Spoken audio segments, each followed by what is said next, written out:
Sudah larut malam di kota Bunaken. Dewi tahu siang hari Jeff sudah membawa tabib Hansen turun bukit menuju kota Bunaken. Sekarang ia jadi susah tidur. Ia menantikan tapi juga merasa gugup. Menantikan untuk bertemu gurunya. Bagaimanapun juga sudah 5 tahun ia tidak bertemu dengannya. Tidak tahu bagaimana kondisinya sekarang. Dan yang membuat gugup adalah dia teringat pemberontakan dan kekeras kepalaannya pada saat itu, membuat hati gurunya terluka. Tidak tahu apa gurunya sekarang masih mengenalinya, apa gurunya akan memarahinya atau bahkan hanya akan mengabaikannya dan pergi ketika melihatnya. Memikirkan hal ini, Dewi merasa gelisah. Ketika sedang berpikir, ponselnya tiba-tiba bergetar. Dewi menerima beberapa pesan singkat dari sebuah nomor tidak dikenal. Dia membukanya dan wajahnya menjadi pucat karena terkejut. Pesan tersebut berisikan video ledakan di panti asuhan. Di dalam video itu, panti asuhan itu berantakan, banyak anggota staf dan anak-anak yang terluka. Anak-anak berdiri di taman bermain tanpa alas kaki menangis ketakutan. 3 pesan singkat berturut-turut terjadi di panti asuhan negara Swedoland. Waktunya adalah 1 jam yang lalu.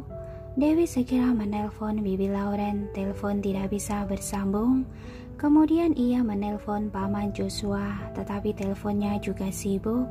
Akhirnya dia menelpon Brandon setelah berdering cukup lama. Panggilannya akhirnya tersambung. Hei kawan. Brandon, apa yang terjadi di panti asuhan? Hah? Bagaimana kamu bisa tahu terjadi sesuatu di panti asuhan? Brandon berkata tanpa berpikir. Setelah itu ia bergegas mengubah kata-katanya. Sebenarnya tidak ada apa-apa, hanya masalah kecil, jangan khawatir. Ada ledakan, begitu banyak orang terluka. Kamu masih bilang padaku hanya masalah kecil. Dewi sangat marah. Cepat, jujur padaku. Ini, Brandon sangat terkejut. Bagaimana kamu bisa tahu terjadi ledakan? Siapa yang memberitahumu? Aku menerima videonya.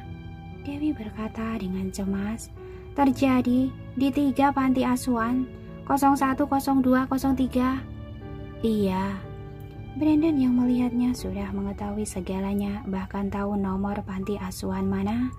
Maka peristiwa itu sudah tidak bisa ditutupi lagi. Ia hanya bisa berkata jujur. Malam ini terjadi ledakan lagi di 3 panti asuhan ini. Ada sebagian staf yang terluka, termasuk beberapa anak-anak. Sekarang sudah diantar ke rumah sakit. Kamu jangan khawatir. Lagi, Dewi seketika menangkap kata kuncinya. Sebelumnya pernah terjadi ledakan. Hah? Cepat beritahu yang jelas padaku. Dewi berteriak dengan marah. Beberapa hari yang lalu sudah terjadi ledakan 1 kali. Saat itu hanya ada beberapa staf yang terluka. Anak-anak baik-baik saja. Tapi kali ini, Brandon berhenti sejenak lalu bicara dengan pelan. 3 panti asuhan, total ada 7 anak yang terluka. 1 di antaranya terluka parah. Bibi Lauren sekarang ada di rumah sakit. Kenapa bisa seperti ini? Dewi sangat panik. Ada masalah? Kenapa tidak memberitahuku? Bibi Lauren dan Paman Joshua melarangku untuk memberitahumu. Mereka bilang, mungkin ini adalah ulah Denny. Tujuannya adalah agar kita tidak ikut campur urusanmu. Makanya kita tetap di Swedoland, tidak berani pergi.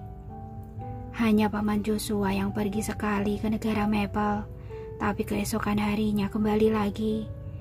Kita kira si gila itu tidak akan menyentuh panti asuhan lagi. Tidak disangka, malam ini, lagi-lagi. Ketika Brandon sedang berbicara, ponsel Dewi mendapatkan sebuah panggilan dari nomor tidak dikenal. Dewi segera berkata, Brandon, tunggu sebentar. Setelah berkata, dia mengganti jalur teleponnya. Halo? Keluarga Moore bisa melindungimu, tapi tidak tahu apa bisa melindungi panti asuhanmu. Suara Denny terdengar melalui telepon membawa hawa dingin yang suram. Dasar gila! Dewi berteriak marah. Anak-anak itu tidak bersalah. Kenapa kamu menyentuh mereka? Iya, benar. Anak-anak itu tidak bersalah. Denny berkata pelan. Apa tadi aku bersalah? Kalau bukan karena kamu, mana mungkin dia mati? Apa yang kamu inginkan sebenarnya? Dewi tahu menjelaskan padanya sekarang juga tidak ada gunanya, jadi dia langsung menanyakan tujuannya. Aku sudah bilang, aku ingin kamu membayar nyawa. Denny mengucapkan kata demi kata dengan aura ingin membunuh. Polisi Switzerland masih tidak cukup hebat ya. Masih ada beberapa bom tersembunyi di dalam panti asuhan. Mereka bahkan tidak bisa menemukannya. Kalau suasana hatiku tidak baik, mungkin akan muncul ledakan kedua kalinya di panti asuhan. Ketika itu terjadi, bukan hanya ada beberapa anak-anak saja yang terluka. Dasar gila, gila!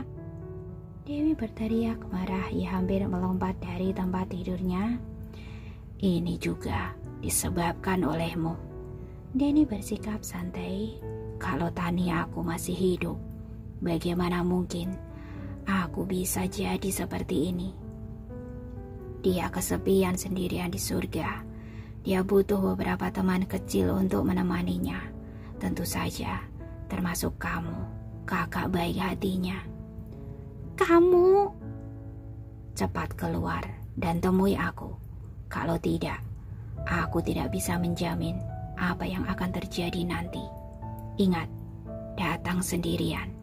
Kalau kamu bawa orang lain, bawa satu, maka aku akan membunuh satu anak. Setelah Denny mengatakan hal ini, ia langsung menutup teleponnya. Dewi yang mendengar nada sibuk telepon, hatinya terasa rumit tidak bisa diungkapkan. Dia tahu Denny adalah orang yang sanggup melakukan hal apapun. Walau dia berada di kota Bunaken, tapi dia masih bisa meledakkan panti asuhan di Switzerland. Jelas dia punya kaki tangan dan sudah punya persiapan. Jika tidak berkompromi sekarang, takutnya benar-benar akan terjadi sesuatu pada anak-anak itu. Tapi jika dia keluar dari villa ini, keluar dari perlindungan keluarga Moore, keselamatannya tidak akan terjamin lagi. Tapi sekarang tidak ada waktu untuk memikirkan semua ini. Dia tidak bisa membiarkan sesuatu terjadi di panti asuhan. Memikirkan semua ini, Dewi segera mengganti pakaian dan keluar dari balkon.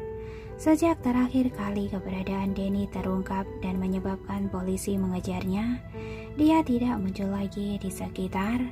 Sony dan yang lainnya masih melakukan tindak pencegahan, tapi karena hari ini Jeff ingin membawa tabib Hansen turun bukit, Sony mengutus beberapa orang ke rumah sakit untuk membicarakan masalah operasi. Jadi orang yang ada di villa menjadi lebih sedikit. Keterampilan Dewi memang biasa saja, tapi untuk kemampuan melarikan diri, dia adalah yang terbaik. Dengan sangat cepat dia menghindari pandangan para pengawal dan menyelinap keluar dari villa.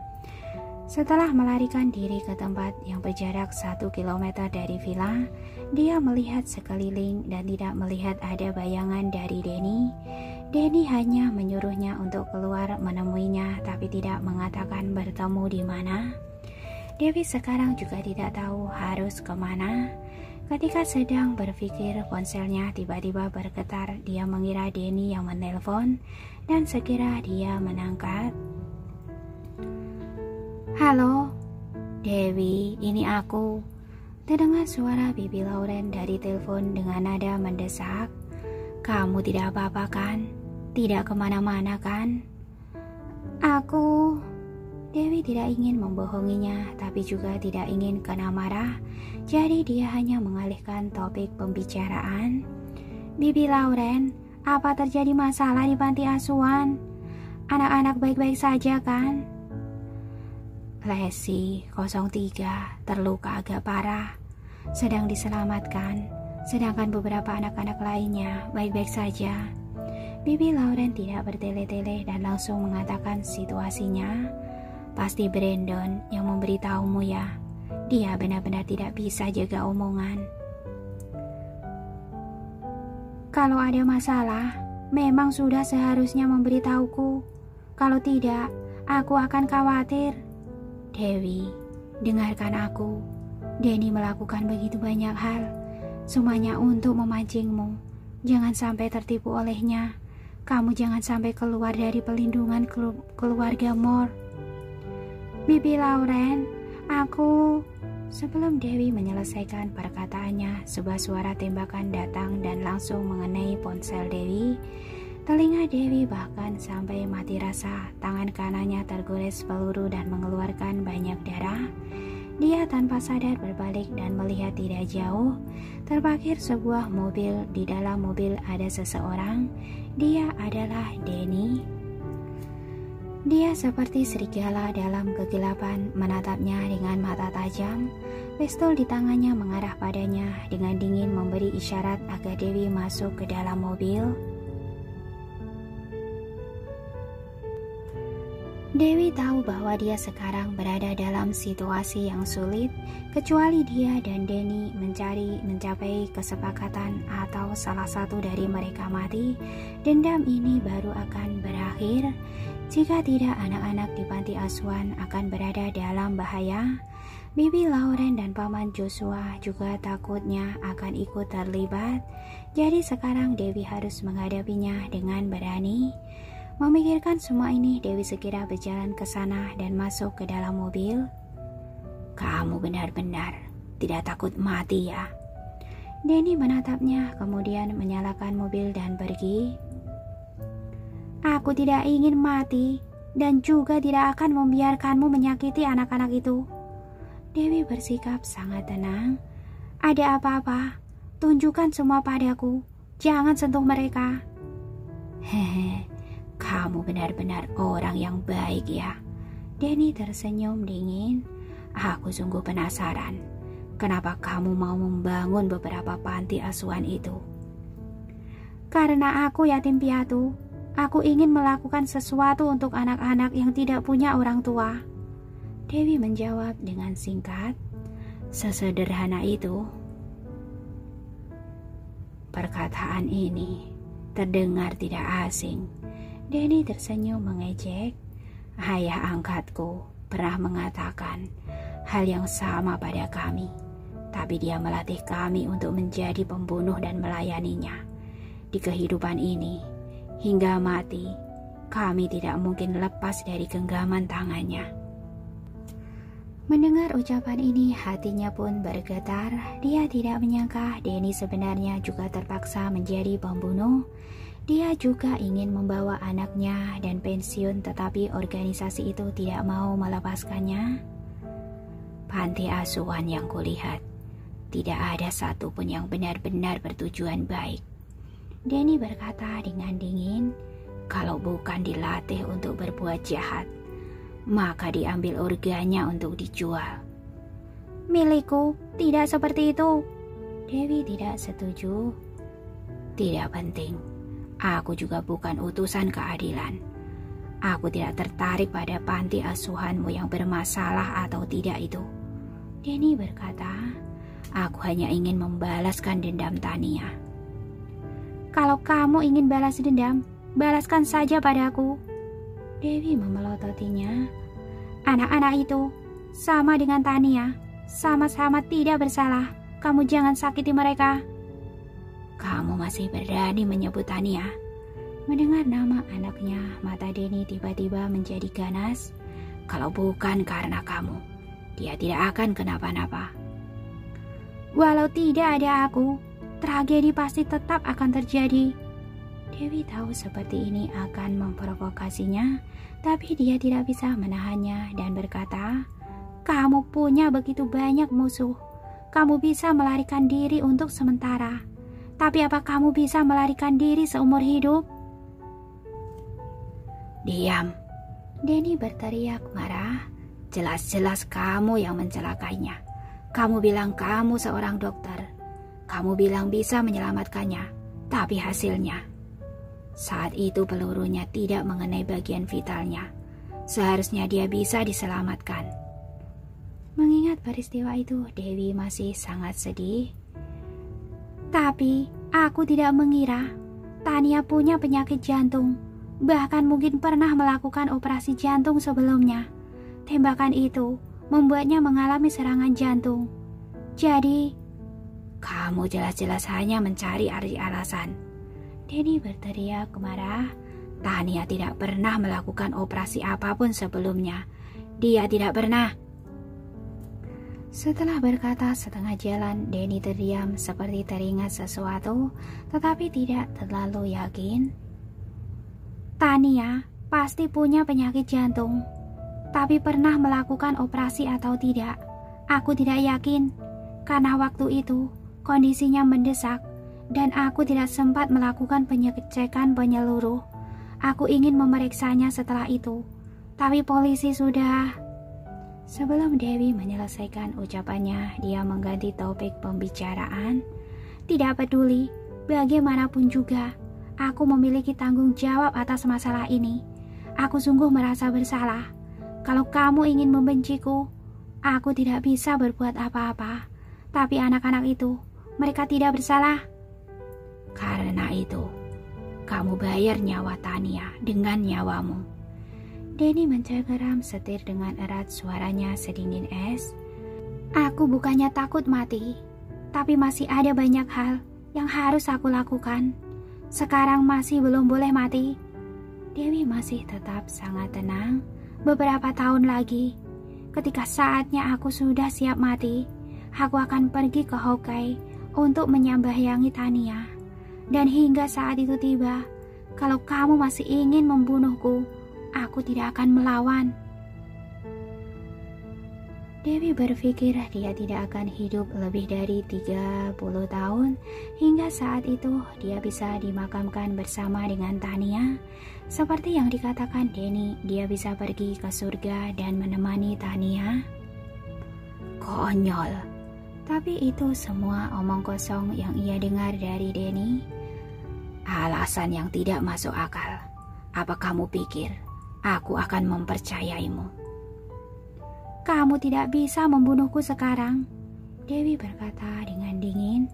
Aku sarankan agar kamu tidak keras kepala. Benarkah? Denny melirik ke kaca spion mobil. Ada sebuah mobil silver mengikutinya. Dia tahu itu pasti orang keluarga Moore. Dia sepertinya sudah memprediksinya, jadi dia bersikap sangat tenang, tidak panik sama sekali. Hanya beberapa orang ini, apa bisa merebutmu dari tanganku? Denny menyeringai mengejek. Bahkan kalau mereka berhasil mengejar, aku bisa saja membunuhmu lebih dulu. Demi Tania, aku sarankan agar kamu menyerah dan meninggalkan obsesimu. Dewi mengerutkan keningnya dan menatapnya. Kamu terdengar seperti malaikat yang akan menyelamatkan hidupku. Denny merasa itu konyol. Kamu jangan lupa, kamu sekarang ada di tanganku. Dewi melihat kaca spion ke belakang dan berkata dengan tenang, kamu tidak akan bisa lari. Denny tidak menghiraukannya, menginjak pedal gas dan menambah kecepatan. Dewi tidak punya pilihan lain selain meraih pegangan untuk menstabilkan dirinya. Pada saat yang sama, di dalam hatinya dia juga mengagumi kemampuan mengemudi Denny yang bagus, juga keahlian menembaknya yang bahkan lebih unggul. Jika tidak, tembakannya barusan tidak akan menjatuhkan ponselnya saja dan hanya menggores tangannya. Makanya orang seperti ini sungguh sangat berbahaya. Dalam sepanjang perjalanan mobil menuju bandara, Dewi bertanya dengan curiga, apa yang ingin kamu lakukan? Membawamu ke Hawkeye. Denny menatap spion belakang dan berkata dengan dingin, aku ingin membunuhmu di depan makam Tania. Menggunakan darahmu untuk memberi penghormatan padanya. Apa kamu yakin ini yang dia inginkan? Dewi tidak bisa berkata-kata. Denny benar-benar sudah gila. Denny sama sekali tidak menghiraukannya. Dia mengira hanya dengan membunuhnya di depan makam Tania, barulah dia bisa berhasil membalaskan dendam Tania dan menyelesaikan misinya. Tidak peduli orang lain berkata apa, tidak ada yang bisa menggoyahkan tekadnya. Tapi dia belum bisa menyentuhnya sekarang. Jika tidak, akan terjadi ledakan kedua di panti asuhan. Namun teleponnya tadi dengan Bibi Lauren terputus di tengah jalan. Bibi Lauren seharusnya mendengar suara tembakan. Bibi Lauren pasti akan menelpon kembali. Jika tidak tersambung, dia pasti tahu telah terjadi sesuatu. Dengan kebiasaan Bibi Lauren, dia pasti akan segera menelpon orang-orang keluarga Moore. Pada saat bersamaan juga akan berpikir Dewi sebelumnya diancam oleh Denny dan sangat memungkinkan masih ada bayangan lain di panti asuhan. Jadi berikan sedikit waktu pada Bibi Lauren, dia pasti bisa menemukan bomnya. Alangkah baiknya jika bisa membuat Denny lebih tenang sekarang. Mobil terus melaju ke arah bandara. Sony dan rombongannya terus mengejarnya. Tetapi kemampuan mengemudi mereka tidak sebanding dengan Denny. Tidak peduli seberapa kerasnya mereka mengejar, tetap tidak bisa terkejar dan jarak di antara mereka semakin jauh. Sony segera menelpon tim lain untuk mengepung jalan lain. Pada saat yang bersamaan juga menelpon Jeff untuk melaporkan situasinya.